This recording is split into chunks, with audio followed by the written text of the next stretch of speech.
사랑을 모르시나요?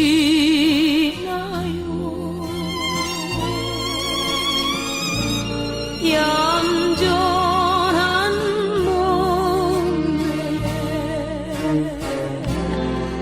빛나는 눈, 고운 마음 씨는 달덩이 같이 이 세상 끝까지 가겠노라고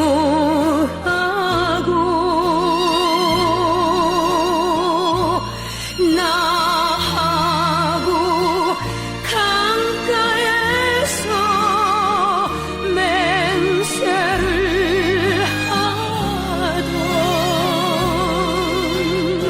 이 여인을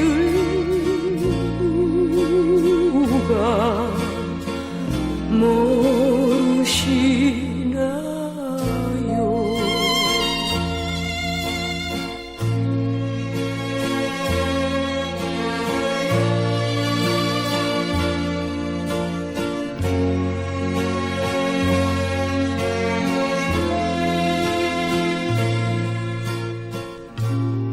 누가 이 사람을 모르시나요?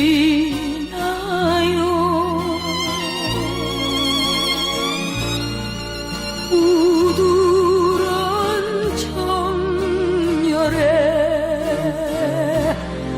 화사한 빛 한 번 마음 주면 변함이 없어.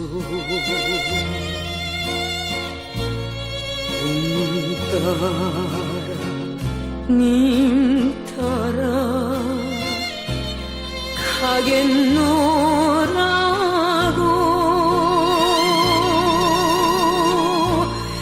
내 품에 안기어서 맹세를 하던 이 여인을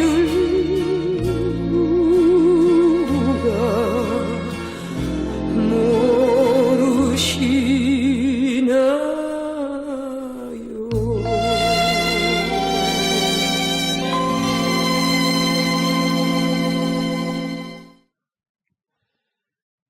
영상 보신 것처럼 분단과 전쟁으로 인해서 수많은 사람들이 이산 가족이 되었습니다.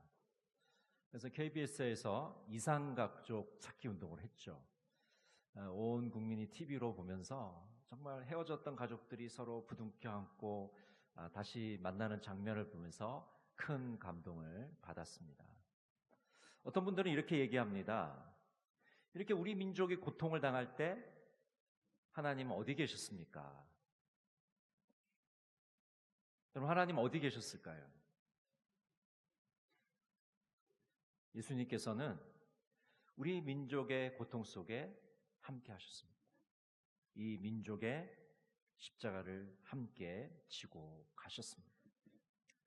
제가 오늘 이 설교 제목을 인공지능에게 좀 이미지를 만들어 달라 이렇게 부탁을 했더니 이런 그림을 만들어 줬습니다. 예수님께서 한반도 모양의 십자가를 지고 걸어가시는 모습입니다. 철조망이 쳐 있는 휴전선을 넘어가시는 그런 모습을 우리들에게 보여주고 있는 것이죠. 여러분, 예수님은 어떤 십자가를 지고 가고 계실까요? 먼저 예수님은 우리의 고통을 짊어지고 가십니다. 오늘 본문이 담겨져 있는 이사야 53장은 메시아의 고난과 대속을 예언하고 있습니다. 하나님의 종의 순환을 예고하고 있습니다. 이 순환은 대속적인 순환입니다. 우리를 대신해서 받는 메시아의 고난입니다. 오늘 본문 말씀 이사야 53장 4절 우리 같이 한번 읽어볼까요? 그는 실로 우리의 질고를 지고 우리의 슬픔을 당하였거늘 우리는 생각하기를 그는 징벌을 받아 하나님께 맞으며 고난을 당한다 하였노라. 여기 질고라는 아주 어려운 한자어가 나오는데요. 이 질고라는 말은 육체적 질병을 의미합니다. 또 슬픔이란 단어가 나오는데 이 슬픔은 인간의 정신적인 고통을 다 망라하는 것입니다. 그래서 예수님께서는 우리의 육체적 질병과 정신적 고통을 짊어지고 가신 것입니다. 예수님은 우리를 대신하여 징벌을 받으셨습니다. 죄가 없는 분이지만 우리를 대신하여 벌을 받으신 것이죠. 2차 세계대전 당시에 아우슈비츠 강제 수용소에서 한 수감자가 탈출을 하게 됩니다. 한 명이 탈출을 하니까 독일의 나치가 10명을 대신 굶겨 죽이겠다고 협박을 했어요. 그 10명 속에 한 사람이 들어가게 되는데 이 사람은 가족이 있는 그런 사람이었습니다. 살려달라고 울며 애원을 하고 있어요. 여러분, 독일 나치가 살려주겠습니까? 그때 이 수용소에는 이 폴란드 신부가 한 명 있었어요. 콜베 신부라는 사람이 있었는데 이 사람이 나서서 저 사람 대신 내가 죽겠습니다 라고 자원을 했어요. 저 사람은 가족이 있지만 저는 가족이 없습니다. 콜베 신부는 지하 감방에서 밥을 먹지 못하고 몇 주간 지내다가 결국은 주사를 맞고 죽게 됩니다. 다른 사람의 고통을 나의 고통으로 받아들이고 대신 짊어진 것이죠. 여러분, 우리 주님의 이 십자가의 짊어짐은 이 콜베 신부의 짊어짐 이상일 것입니다. 한 사람의 생명만 짊어진 것이 아니라 온 인류의 고통을 예수님께서 짊어지셨기 때문입니다. 예수님은 우리의 고통을 외면하시는 분이 아닙니다. 우리의 고통을 직접 짊어지시는 분입니다. 일제 식민지와 남북의 분단과 6.25 전쟁, 이 고난의 현장에 주님은 함께 계셨습니다. 전쟁의 상처와 이산의 아픔과 분단의 고통을 직접 짊어지셨습니다. 여러분, 이제 주님께서 우리의 상처를 짊어지셨기 때문에 우리의 아픔과 고통을 주님께 맡겨드리시길 바랍니다. 여러분, 주님, 제게 이런 상처가 있습니다. 저런 아픔이 있습니다. 이런 고통이 있습니다. 우리가 주님께 맡겨드릴 때 주님께서 어루만져 주시고 위로해 주실 줄로 믿습니다. 여기서 한 걸음 더 나아가서 다른 사람의 상처를 외면하지 않고 그 상처를 보듬어주고 그들의 고통에 함께 공감해주는 그리스도인 되시기를 간절히 바랍니다. 두 번째로 예수님은 우리의 죄악을 짊어지셨습니다. 우리 이사야 53장 5절 상반절 말씀 같이 한번 읽겠습니다. 그가 찔림은 우리의 허물 때문이요 그가 상함은 우리의 죄악 때문이라. 여기서 찔림이라는 것은 구멍을 뚫는 것입니다. 예수님의 머리를 가시면류관이 구멍을 뚫었습니다. 예수님의 손을 못이 뚫었습니다. 예수님의 옆구리를 창이 뚫었습니다. 예수님은 또한 상함을 당하셨다고 말씀합니다. 뼈가 으스러지는 고통을 당하셨습니다. 이것이 예수님의 찔림이고 예수님의 상함입니다. 예수님께서 찔리신 것은 우리의 허물 때문입니다. 우리의 변절과 우리의 배신과 반역 때문입니다. 예수님이 상하신 것은 우리의 죄악 때문입니다. 하나님을 배반하고 우상 숭배에 빠졌기 때문입니다. 그래서 예수님께서 십자가를 지신 것은 우리의 죄악 때문인 것입니다. 우리가 하나님께 반역하고 하나님의 뒤통수를 치고 하나님께 배역했기 때문에 예수님께서 십자가를 지게 되신 것입니다. 로버트 제미스는 이렇게 말합니다. 무죄한 분이 마치 죄 있는 것처럼 자발적으로 벌을 받으셨다. 죄 있는 자가 마치 무죄한 자처럼 값없는 상을 받게 하기 위해서이다. 여러분, 예수님은 죄가 없으신 분인데 죄인들을 위하여 십자가를 지셨습니다. 죄값을 치르셨습니다. 대신 벌을 받으셨습니다. 전쟁 중에 한 아버지가 어린 아들을 데리고 피난을 하다가 적군의 총격을 받게 되었습니다. 갑자기 총알이 날아오게 되어서 아버지는 아들을 감싸 안고 피하게 되었습니다. 그러나 아버지는 등에 총을 맞게 되고 아들은 살게 되었습니다. 아버지가 총에 맞게 된 것은 자식을 위해서 대신 총에 맞은 것이죠.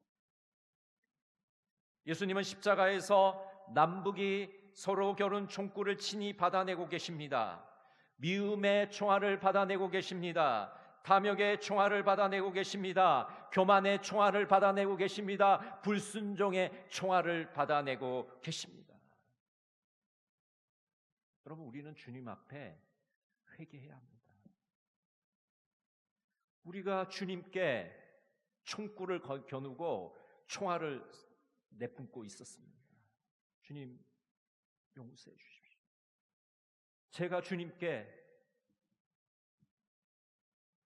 총을 쏘고 있었습니다. 우리가 주님 앞에 나가 진실로 우리 민족의 죄악과 우리 자신의 죄악을 주님 앞에 회개할 때 주님께서 우리를 용서해 주실 줄로 믿습니다. 세 번째로 예수님은 평화와 회복을 우리에게 선물로 주십니다. 우리 이사야 53장 5절 하반절 말씀을 같이 한번 읽겠습니다. 그가 징계를 받음으로 우리는 평화를 누리고 그가 채찍에 맞음으로 우리는 나음을 받았도다. 예수님께서 징계를 받으셔서 우리가 평화를 얻었다고 말씀합니다. 여러분, 이 예수님이 당하신 징계는 사랑의 징계가 아닙니다. 대속적인 징계입니다. 죄가 없으신 분인데 우리를 대신해서 징계를 받으신 겁니다. 고통을 당하신 겁니다. 벌을 받으신 겁니다. 또 예수님이 채찍에 맞으셔서 우리는 나음을 입었습니다. 여기 채찍의 의미는 매질과 큰 상처를 의미합니다. 여러분, 사순절 기간에 성화를 보시면 예수님께서 그 고난당하는 모습을 우리가 많이 보셨을 겁니다. 그 채찍에 그 끝에 날카로운 동물의 뼈나 새조각이 붙어 있어요. 그래서 한번 채찍을 칠 때마다 살조각이 뜯겨져 나가고 피가 흥건해집니다. 예수님 왜 채찍에 맞으셨습니까? 우리에게 나음을 주기 위해서입니다. 예수님이 주시는 평화는 단순히 전쟁이 없는 상태가 아닙니다. 지극히 행복한 상태를 의미합니다. 지극한 복을 우리에게 주시기 위해서, 지극한 행복을 우리에게 주시기 위해서 예수님은 우리 대신 징계를 받으셨습니다. 예수님은 우리에게 나음을 주시기 위해서 채찍에 맞으셨습니다. 이 나음은 완전한 회복을 의미합니다. 우리의 육체를 회복시키십니다. 우리의 정서를 회복시키십니다. 우리의 영혼을 회복시키십니다. 이처럼 예수님의 십자가는 평화와 화해를 가져옵니다. 에베소서 2장 16절 17절 이렇게 말씀합니다. 또 십자가로 이 둘을 한 몸으로 하나님과 화목하게 하려 하심이라. 원수된 것을 십자가로 소멸하시고 또 오셔서 먼 데 있는 너희에게 평안을 전하시고 가까운 데 있는 자들에게 평안을 전하셨으니. 여러분, 예수님의 십자가로 인해서 하나님과 우리가 화목하게 되었습니다. 유대인과 이방인들이 화목하게 되었습니다. 끊어진 관계가 회복되게 되었습니다. 새로운 소망이 싹트게 되었습니다. 신약 성경에 보면 삭개오라는 사람이 등장합니다. 이 삭개오라는 사람은 돈에 모든 것을 걸었던 사람입니다. 다른 사람들과의 관계가 모두 다 깨어졌습니다. 사람들에게 매국노라고 손가락질 받고 사람들에게 왕따를 당했습니다. 근데 그는 여전히 자신의 욕심을 하나님을 섬기는 것보다 앞세웠습니다. 이런 삭개오가 예수님을 만나게 됩니다. 예수님을 집으로 초대하게 되죠. 예수님은 삭개오에게 평화를 선물로 주십니다. 누가복음 19장 9절에 보면 이렇게 말씀합니다. 예수께서 이르시되 오늘 구원이 이 집에 이르렀으니 이 사람도 아브라함의 자손이미로다. 아브라함의 자손이미로다. 여러분, 삭개오는요 유대인이에요. 아브라함의 자손이에요. 언제 아브라함의 자손이 아닌 적이 있었습니까? 왜 이렇게 말씀하시는 거죠?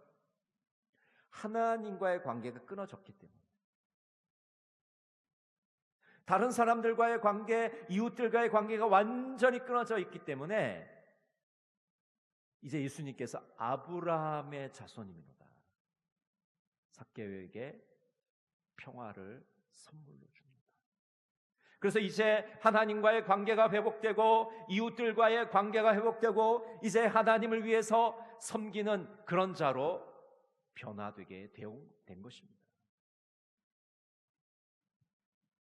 여러분, 통일을 간절하게 원하십니까? 군사력으로 통일할 수 있을까요? 정치력으로, 경제력으로 통일할 수 있을까요? 진정한 통일은 십자가의 화해가 아니고서는, 십자가의 능력이 아니고서는 진정한 통일을 이룰 수 없습니다. 여러분, 독일의 통일을 보셨을 겁니다. 베를린 장벽이 무너지는 것을 보셨을 겁니다. 여러분, 어떻게 베를린 장벽이 무너졌습니까? 동독과 서독은 통일하게 되었습니까? 군사력 때문입니까? 정치력 때문입니까? 경제력으로 통일했습니까? 아니에요. 기도의 힘으로 통일한 거예요. 동독의 성 니콜라이 교회에서 월요 기도회가 시작되었습니다.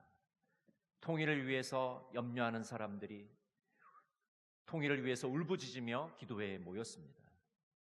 여러분, 처음에는 몇 명 모이지도 않았어요. 사람들이 관심도 없었습니다. 그러나 수십 명이 모이고 수백 명이 모이고 수천 명이 모이기 시작했습니다. 그 기도회가 끝난 후 평화적인 시위를 하기 시작했습니다. 그 평화 운동을 통해서 동독과 서독의 그리스도인들의 평화의 가교가 되었기 때문에 그 두꺼운 베를린 장벽이 무너져 내리게 되었고 동독과 서독이 통일을 하게 되었습니다. 통일의 힘이 인간의 정치력, 군사력에서 나오는 것이 아니라 기도의 힘에서 나온 겁니다. 화해의 사람들이 있었기 때문에, 그리스도인들이 화해의 사자들이 되었기 때문에 독일의 통일은 이루어진 것입니다. 고 목사님은 오늘은 서울에서 내일은 평양에서라는 시에서 이렇게 노래하고 있습니다. 발로 갈 수 없는 땅이라면 무릎으로 가자. 100개가 넘는 지하교회에서 아직도 살아있는 신앙 원조들의 기도, 배고픔을 죽음으로 바꾸는 젊은이들의 피 묻은 탈출, 눈이 있는 자여 북녘 딸들의 눈물을 보는가, 귀가 있는 자여 북녘 아들들의 신음소리를 듣는가, 우리의 재단을 빼앗기고 형제와 이산된 자여, 도굴에서 아멜에서 민족 통일을 꿈꾸던 자여, 주저 말고 일어나라. 오늘은 서울에서 내일은 평양에서 손잡고 모이자. 일찍이 장대현에서 타올랐던 성령의 불기둥 다시 나타나리니 그날 홍해가 갈라지듯 휴전선은 갈라지고 우리는 땅끝까지 복음의 깃발 들고 가는 제사장 나라 되리라. 실로 이 벅찬 기다림과 감격의 반열에 서지 않을 자 누구랴. 손잡고 가슴으로 만날 수 없다면 무릎으로 만나자. 무릎으로 만나자. 발로 갈 수 없는 곳이라면 우리는 기도로 만날 수 있습니다. 눈물로 씨를 뿌리는 기도, 통일을 염원하는 기도, 가슴을 치며 피를 통하면서 민족 통일을 원하는 그 화해와 평화의 통일을 원하는 그 기도만이 통일을 앞당길 수 있습니다. 여러분, 우리가 통일을 위한 기도에 무릎을 꿇지 않고서는 이 민족에게 통일은 선물로 주어질 수 없습니다. 그냥 허황된 구호에 불과한 겁니다. 단순한 소망에 불과한 것입니다. 기도에 무릎을 꿇어야 됩니다. 더 나아가서 우리 한 사람 한 사람이 화해의 삶을 살아가야 됩니다. 우리 안에 있는 분열과 우리 안에 있는 미움들을 떨쳐내야 됩니다. 여러분, 우리 인간들은 죄인들입니다. 끊임없이 다른 사람들을 미워합니다. 끊임없이 분당을 짓습니다. 파벌을 만듭니다. 여러분, 우리 안에 있는 분열과 우리 안에 있는 이 미움들을 제거하지 않고는 우리가 통일의 주인공이 될 수가 없습니다. 우리 한 사람 한 사람이 화해의 사람이 될 때 이 민족에게 통일을 선물로 주실 줄로 믿습니다. 예수님은 상하신 몸으로 휴전선을 넘어서 한반도의 십자를 지고 가십니다. 한반도의 아픔을 외면치 않으십니다. 우리의 고통과 제약을 대신 짊어지고 가십니다. 우리에게 평화와 회복을 선물로 주십니다. 오늘 또 한반도의 십자가를 지고 가시는 예수님, 그 예수님의 뒤를 우리에게 태인 십자가를 지고 묵묵히 따라가시는 우리 동강의 모든 성도들 되시기를 간절히 바랍니다. 기도하겠습니다. 사랑의 하나님, 분단과 전쟁의 고통 속에서도 함께 계셨음을 압니다. 우리의 고통과 죄악을 짊어지신 주님을 찬양합니다. 우리에게 평화와 회복의 역사가 일어나게 하여 주시옵소서. 한반도의 십자가를 지고 가시는 예수님을 뒤따르는 자들이 되게 해 주시옵소서. 예수님의 이름으로 기도드립니다. 아멘.